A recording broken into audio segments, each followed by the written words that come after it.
Hey guys, this is Chris, and I'm going to do this video again. I'm going to keep the other video up, but just because that's a quick short one. But for those who commented that they wanted to see me actually soldering, whether you just wanted to see my soldering skills, which are good and bad depending on the day, that and just so those who don't know much about soldering or want to see the wire colors, now you can do that, because I was trying to be quick with the video, thinking most people would just pretty much get it, but there are those that need to see a little more information to get it, so that's what we're going to do, and that's perfectly fine. I don't mind doing that at all. Anything that helps you out, I'm happy to do it, if I can do it. So as you see, I've got the one here for the H122D. You have a balance plug on this, but you have no way of using it on a charger, say like the iMax B6. So by making up the cable that I made, by simply adding these banana connections, banana plugs, you can now charge this on an iMax B6 or whatever hobby grade charger you have, which is to me a lot better than the Hubsan battery charger. I've said it in several videos. I do not like that charger. I don't think it's safe, and it's just not so accurate. And for the lifetime of the battery, I don't think it's good either, especially when you get up to your bigger batteries where you should be putting these in storage mode. With a Hubsan charger, you can't. So you got to make sure you run this thing down to the correct percentage to put it into storage mode. So here's the actual cable. And this cable is normally about this long, but since I've already done this once, and then cut the wires because they were all soldered and everything, and doing it again now, it's reduced down to a shorter length. So I've only got one more time I can do this video before I'll have to order a new one of these cables. But I just wanted to show you this balance connection here. You can go and buy another, now this is a 3S, but I've got a 2S sitting here, but you can actually go and buy these cables to where they're long, and then not use this at all. So then you can go and make it a longer plug like that by cutting the end off and then soldering your wires to it. Again, this is the wrong one for this, but you can lengthen the wire. You do not have to use the end that Hubsan has right here. You do, however, need to use this end. So you can make it a longer one by, like I said, adding a longer one of these. You can go with longer banana plugs and make it a nice long charger. And then that way, if you use, say, one of these bags or something like that, you can run the wires in there, shut this thing up, and charge your battery safely. I use a fireproof mat to charge mine all on. This isn't it, but it's a cloth mat, and you can hold a torch to it and it won't catch on fire. So that's what I use. I no longer charge them in a case, but I do store them in a gun ammo box, so that I highly recommend too. But let's go ahead and do this. The one thing you want to make sure you do is definitely determine, no matter, even if it says, like this one does here, it says positive and negative. You can't see that in the camera, but it says positive and negative. And make sure you definitely determine that with a meter, simply by putting the meter on your wires and then on the connectors here. Now you'll see you have 4 wires, but you have 6 connections here. It's only 4 of them that you need to locate, but you do want to determine that your positive is indeed on the positive side, your negative is indeed on the negative side.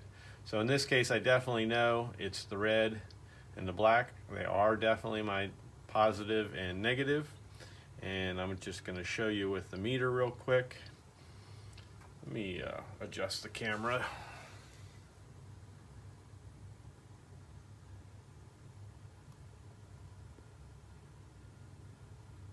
See if that helps better. All right, so I'm going to take my meter and we're just going to do a continuity check, okay? So I've got it set for that. We'll put that aside. And then when you make a connection, you hear a beep. So that's all we're going to do. We're going to establish that the positive is positive, the negative is negative. It's kind of hard with this rubber boot. But for this battery, for the positive, and again, the positive is on the left side on this cable. So I just hold the wire there, and it's actually the second connector.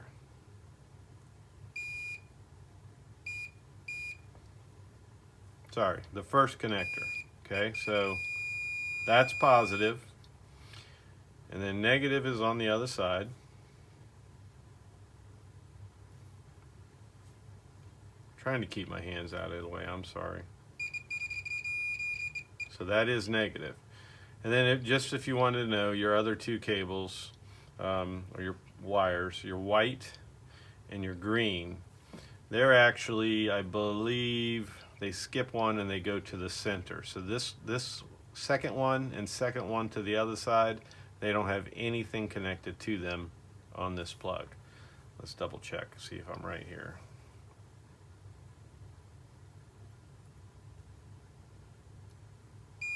Yeah, second one has nothing, and it's the center one. And then the green, it's the other center one.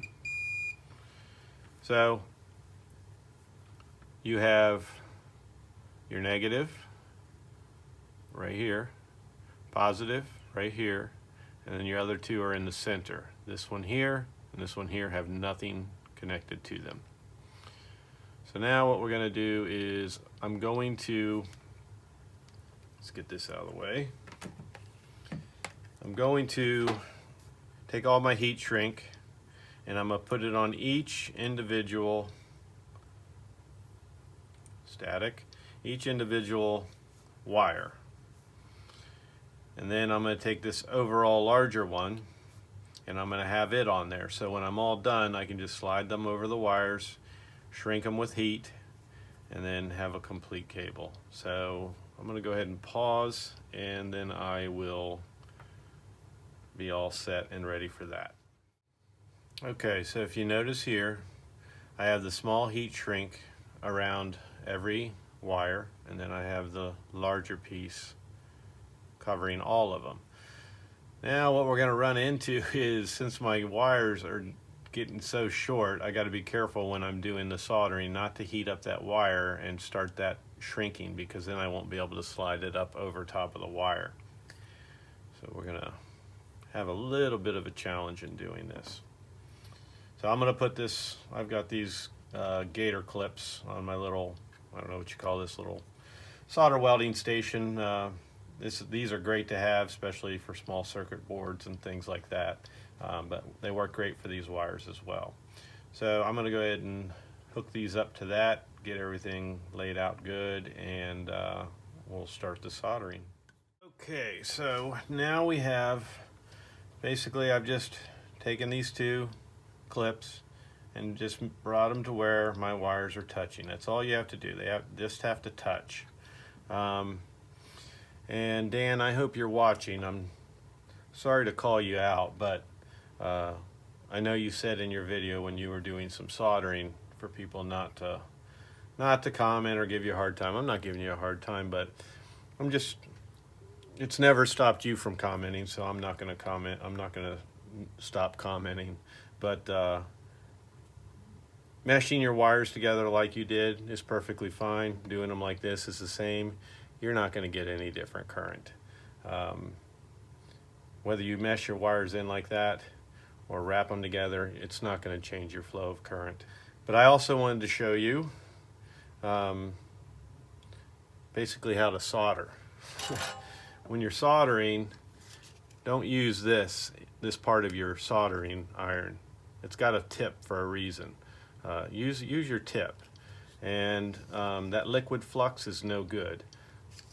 Get yourself a flux similar to this, and actually, coat it onto the wires, and you'll see you don't need to put a pound of solder on the wires. So that's just a quick little tip. Hopefully you're watching, Dan. You probably are, and I can say that I taught you how to solder. So, and don't get upset because I said that, because you like to call everybody else out, so I think it's okay that I call you out. But anyhow, just putting a little flux on the wire like that doesn't require much. Doesn't matter if you put it on perfectly even, because you're going to melt it with the soldering iron anyhow. But I'm going to go ahead and put some solder on this wire first, touch it to those, heat it up, and it should transfer. I've got this thicker stuff. I never use it. Let's see if it's, yeah, it's okay. And also you want to use a rosin core solder. It is a little easier to work with. So I've got some right there on my tip, and we're just going to put it on, transfer it onto the wire. And you'll see by doing that with the resin, it goes on nice and easy. It just sticks to it really nice. It coated the whole wire. I don't have to sit there. If you got to solder on your wire for a minute, 2 minutes, 3 minutes, you're not doing it right. It should only take a little bit of a touch, and then you're done. So these wires are a little harder on the cable because they're very tiny. So hopefully we can get her all in there, get it all together using the tip of the soldering iron. Let me try underneath here.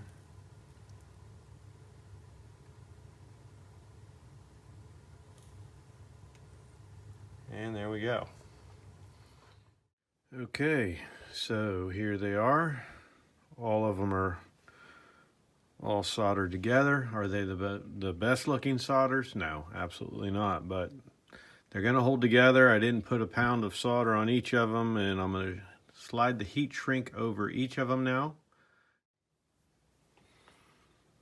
Okay, so I've got them all covered except for the black wire. I did not do the black wire. It doesn't matter if I cover one, leave one of them uncovered or not, because when I slide this down, it'll cover it, just so they're not touching each individual wire. So I'm gonna just give these a tad little shrink, and then we'll slide the yellow down over top of those, okay?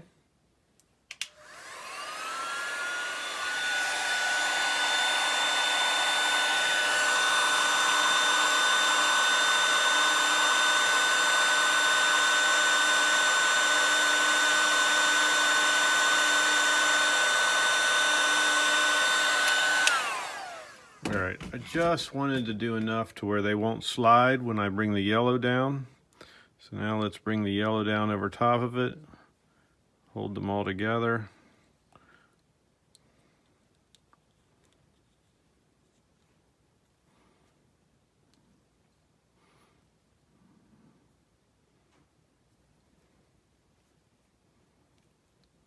And the yellow is all I had, so that's all I'm going to use, and then I'm just going to wrap electrical tape around the rest.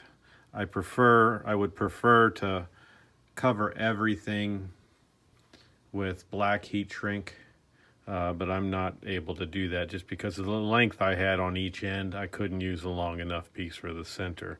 So like I said, when I'm all done, I'll just wrap electrical tape around it. But so now we can go ahead and heat shrink the whole thing.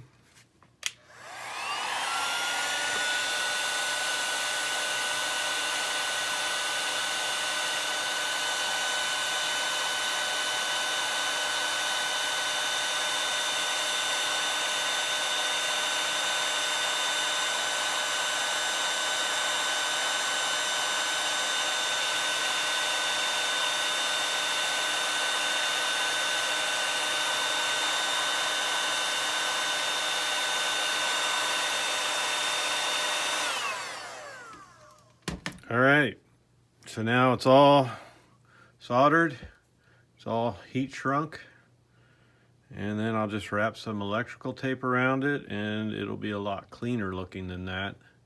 And like I said, I prefer to use all heat shrink, but given as though I went so short on this and didn't have a different end, balance cable end, to lengthen it, that's the only choice I had today for the video.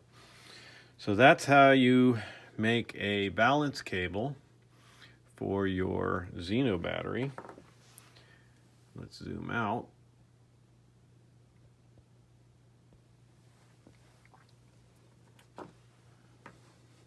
And show you how to do it, how to hook it up.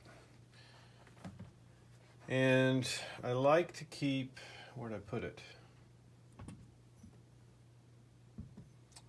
A little blue cap here somewhere. I'll just take this one. It's probably right in front of my face. But I like to keep this covered up. That way if I ever do make the mistake of hooking the battery up first, I don't have to worry about those touching. But you should always hook it up to your charger first. Got those hooked up. And then I'm going to hook up the balance cable. And as you can see, that's kind of short. I would prefer it to be longer, so you can buy longer cables like I said. But then we're just going to slide it over top, and then you can set your settings on your charger and balance charge your ZINO battery. You can put it into storage mode, which will prolong the life of that battery. Like I said, this is a lot safer. I prefer this method, and hopefully this was something that helped you better understand by showing you each individual wire and how to solder those wires. So that concludes the ZINO. And back to the H122D, all you're doing, just to make it clear, when you make this balance cable, the only thing you are doing is you are taking your banana cable into your extension cable, and you're going to just bring the black into the negative, the red into the positive. On your extension cable, your red is on this outside, which is your positive, and your negative is on this outside. Now they don't always get it right, sometimes it's backwards, so you just want to make sure that when it plugs into the battery that the sides match up. So red on this side, black on that side. That way you know it is your negative and your positive. And when you're looking for these, just wherever you buy your hobby stuff, just search banana cable, banana extension, extension cable, and then you want to specify if it's a 3-cell, which would be, or 2-cell, which would be 2S, 3S, 4S, 5S, 6S. So you want to just say like 3S extension cable if that's what you're looking for. So that's it. All you're doing is just hooking up your red and black to your red and black here. Your red and black is positive, negative. Your red and black, positive, negative here. When you plug it into your charger, at least this one and many like it, your red is on my side, negative is on the other side, so your plug will always be red this way on any of these plugs. So that is it. That is exactly how you do it. It couldn't be more simple. And there's your last look at it real quick, just to show you how the wires all line up. Okay, that's it. All right, thank you very much. I hope